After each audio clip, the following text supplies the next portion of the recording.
Students, आज हम पौधों के वर्गीकरण के विषय में पढ़ेंगे। जैसा कि आप जानते हैं, जो पौधे हैं वो प्रकृति के द्वारा मनुष्य को दिया गया अनुपम उपहार है, क्योंकि पौधों से प्राप्त ऑक्सीजन से ही हम जीवित रहते हैं। जो प्राणवायु है वो हमें पौधों से ही मिलती है। लेकिन आकार, आकृति इत्यादि के आधार पर पौधों को भी विभिन्न प्रकारों में वर्गीकृत किया गया है। सबसे पहले हम पौधों को आकार के आधार पर वर्गीकरण के विषय में पढ़ते हैं। आकार के आधार पर पौधों को 3 वर्गों में बांटा गया है: शाख, झाड़ी और वृक्ष।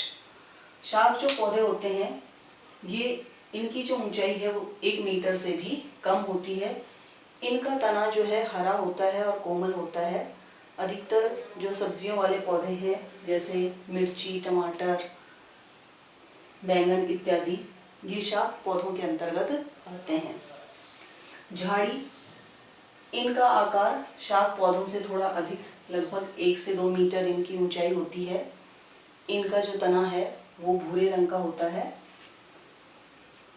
और इनका जो आकार है वो झाड़ी के रूप में फैला हुआ अधिक होता है, जैसे कि नींबू, कैर, संतरा, ये झाड़ी पौधों में आते हैं। तीसरे प्रकार के पौधे हैं वृक्ष। इनका आकार बड़ा होता है। इनकी जो लंबाई है वो 2 से 10 मीटर या अधिक भी होती है, जैसे आम, नीम, बरगद इत्यादि, ये वृक्ष में आते हैं। इनका तना कठोर होता है और तने को मोड़ना आसान नहीं होता। इसके बाद हम पढ़ते हैं पौधों का आयु के आधार पर वर्गीकरण। आयु के आधार पर भी पौधों को 3 भागों में बांटा गया है: 1 वर्षीय पादप, द्विवर्षीय पादप और बहुवर्षीय पादप। जैसे कि आप इनके नाम से ही अनुमान लगा सकते हैं, 1 वर्षीय पादप मतलब इनका जो जीवन काल है वो लगभग 1 वर्ष का होता है। जैसे कि गेहूं, सरसों के पौधे हैं, ये 1 वर्षीय पादप की श्रेणी में आते हैं। इनमें थोड़े समय में ही फल फूल उत्पन्न होते हैं, बीज बनते हैं और उसके बाद ये स्वतः ही पौधे मर जाते हैं।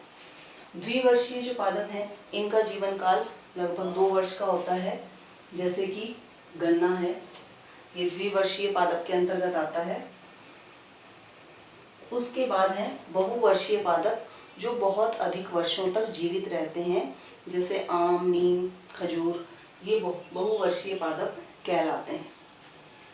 तीसरा जो पौधों का वर्गीकरण है वो है आरोहण के आधार पर।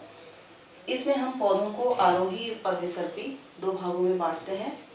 आरोही पौधे, जैसे कि अंगूर की बेल होती है, उसमें एक प्रतान की सहायता से पौधे को अगर किसी सहारे से लगा दिया जाए तो वो उसका सहारा लेकर और ऊपर चढ़ जाता है। चाहे कितना ही लंबा वृक्ष हो या दीवार हो, वो उस पर भी चढ़ जाता है। तो ऐसे जो पादप हैं वो आरोही पादप कहलाते हैं। जैसे कि घिया या जो लौकी की बेल होती है, उसको भी उस प्रतान की सहायता से बड़े जो वृक्ष हैं वो उसका सहारा लेकर चढ़ जाती। दूसरा प्रकार है विसर्पी, जो जमीन में नीचे ही फैलते हैं। जैसे कद्दू की बेल होती है, कद्दू में बहुत बड़ा जो है फल लगता है, उसको जो उसका तना है वो सहन नहीं कर सकता, इसलिए वो जमीन में ही अधिक फैलते हैं। तो इस तरह से विद्यार्थियों, ये था पौधों का वर्गीकरण। अगर आपको मेरा वीडियो पसंद आया हो तो इसे लाइक और शेयर जरूर करें। धन्यवाद।